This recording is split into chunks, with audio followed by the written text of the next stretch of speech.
क्या आपको पता है कि सबसे पहले ताश का खेल पेड़ के पत्तों से खेला जाता था और चाइना से 9वीं सेंचुरी में ताश के खेल की शुरुआत माना जाता है। वहाँ के तांग वंश के सम्राट इयोंग की बेटी राजकुमारी तोंगचांग अपना मनोरंजन करने के लिए ताश के पत्तों पर अलग अलग डिजाइन बनाकर खेला करती थी और फिर कुछ समय बाद से यह खेल खूब प्रचलित हो गया और समय आते आते इन पत्तों की जगह कागज ने ले ली।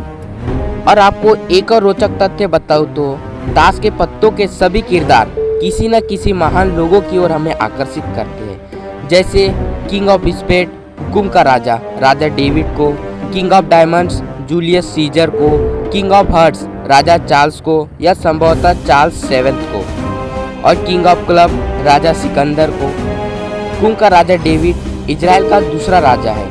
औपचारिक रूप से एक संगीतकार के रूप में प्रसिद्ध वह एक नायक बन गया जब उसने गोलियात को मारा। King of diamond Julius Caesar आधुनिक समाज में जन्मे सबसे महान सम्राटों में से एक। वह एक लोकप्रिय रोमन राजनीतिज्ञ थे।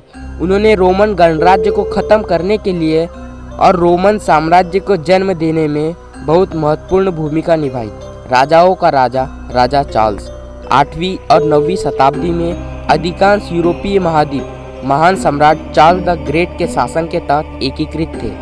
वह एकमात्र ऐसा राजा है जिसके पास मूंछ नहीं है और आपने देखा होगा कि उन्होंने अपनी तलवार अपने पीछे साइड रखी है। इसी कारण से उन्हें कुख्यात आत्मघाती राजा या सुसाइड किंग के भी नाम से जाना जाता है। King of club Alexander the great प्राचीन यूनानी राज्य मैसेडोनिया के राजा और दुनिया के विजेता अलेक्जेंडर द ग्रेट सिकंदर महान को रिप्रेजेंट करता है। वहीं क्यून की बात करें तो हुकुम की रानी पैलेस को, पान की रानी रानी जूडिथ को, ईट की रानी रानी सेल को और चिड़ी की रानी रानी अर्जिनी को, हुकुम का गुलाम आजिया डेन होगला डेनेस्के को, पान का गुलाम लाहिरे को, ईट का गुलाम हेक्टर को, चिड़ी का गुलाम जूडस मैकबस को या लैंडसॉट को, और यहाँ तक हुई कि कौन सा कार्ड इसको रिप्रेजेंट करता है।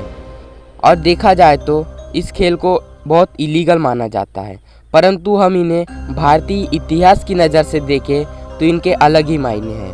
और ताश के कुछ पत्तों को बहुत महत्वपूर्ण भी माना जाता है, जो कि है इक्का, बादशाह, बेगम, गुलाम, दैला, नैला और अट्ठी। और हम इन्हें डेली लाइफ से रिलेट करें तो आपने देखा होगा कि ज़िंदगी में कभी कभी ऐसा भी वक्त आता है जब व्यक्ति तुरुप के इक्के की तरह जीवन व्यतीत करता है, तो कभी बादशाह की तरह, और कभी ऐसा भी वक्त आता है कि उसे गुलाम बनना पड़ता है, तो कभी ऐसा भी वक्त आता है जब उसकी कीमत ईंटे की अट्ठी की तरह हो जाती है। लेकिन भाग्यशाली वह व्यक्ति होता है जिसकी अट्ठी तुरुप का पत्ता साबित होती है और वह जिंदगी की हारी हुई जंग भी जीत जाता है। और इसके शुरुआती खेलों की बात करें तो शुरुआती खेलों में राजा हमेशा ही सबसे बड़ा पत्ता हुआ करता था।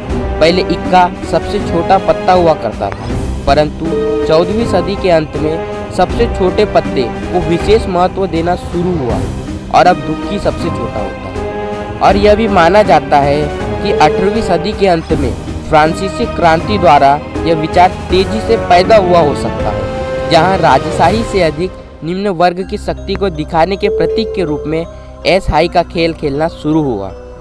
और यह एस शब्द एंग्लो नॉर्मन भाषा के डाइसिंग से आया है और इसका मतलब भी सिक्के की सबसे छोटी इकाई के रूप में है। और यदि हम इस खेल को भारतीय इतिहास की नज़र से देखें तो यह खेल पहले गंजीफा के नाम से जाना जाता था। प्राचीन भारत में सामान्यतः ताश जैसे इस खेल का भी धार्मिक और नैतिक महत्व था। पहले ताश के पत्ते गोलाकार शक्ल के होते थे, उन पर लाख के माध्यम से या किसी अन्य पदार्थ से चित्र बने होते थे, और कुछ लोग हाथी दांत, कछुए की हड्डी अथवा सीप के काट का भी प्रयोग करते थे। और उस समय इस खेल में लगभग 12 कार्ड होते थे जिन पर पौराणिक चित्र बने होते थे। खेल के एक अन्य संस्करण नवग्रह गंजीफा में 108 कार्ड प्रयोग किए जाते थे। उनको 9 कार्ड की गड्डियों में रखा जाता था और प्रत्येक गड्डी सौर मंडल के 9 ग्रहों को दर्शाती थी। यह गंजीफा बाद में ताश का खेल बन गया। और अब हम ताश से जुड़े सवालों को देखें तो इनमें सवाल आता है कि ताश में 52 पत्ते ही क्यों होते हैं और 4 ही शूट्स क्यों होते हैं। दरअसल ऐसा माना जाता है कि एक साल के अंदर 52 सप्ताह होते हैं और 4 ऋतुएं होती है। बस इस आधार पर ताश के पत्तों को भी बनाया गया है।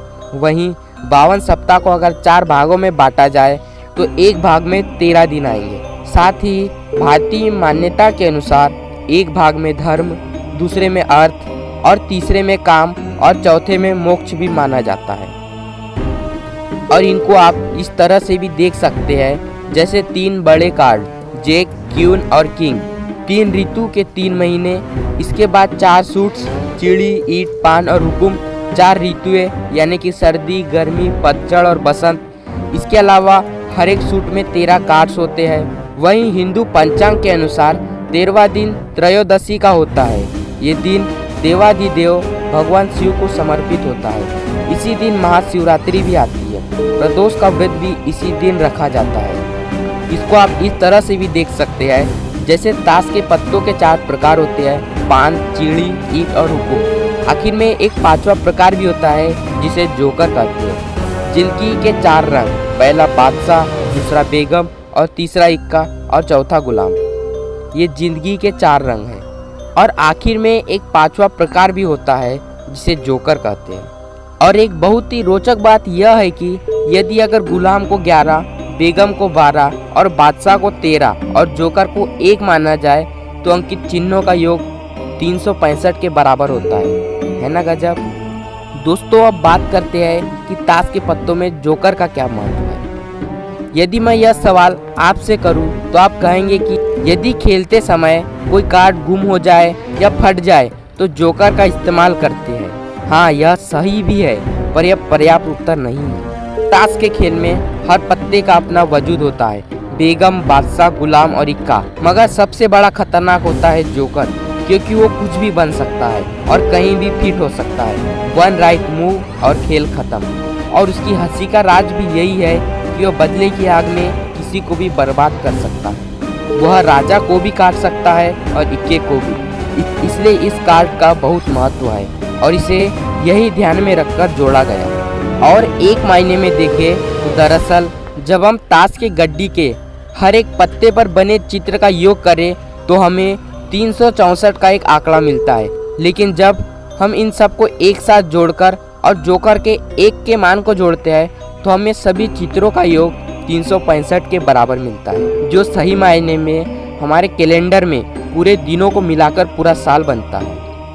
दोस्तों इस प्रकार हम ऐतिहासिक दृष्टि से देखें तो ताश का खेल हमारी थिंकिंग पावर को बढ़ाता है और फास्ट डिसीजन मेकिंग प्रोसेस को करेक्टनेस देता है और हमें भी जीवन के सभी पहलू का महत्व समझाता है। राजा हो या गुलाम हो, किसी का भी समय कभी भी बदल सकता है। दोस्तों यदि आपको वीडियो अच्छा लगा हो तो वीडियो को लाइक और चैनल को सब्सक्राइब जरूर कर दीजिए। और आपको वीडियो कैसा लगा कमेंट सेक्शन में लिखना मत भूलिए।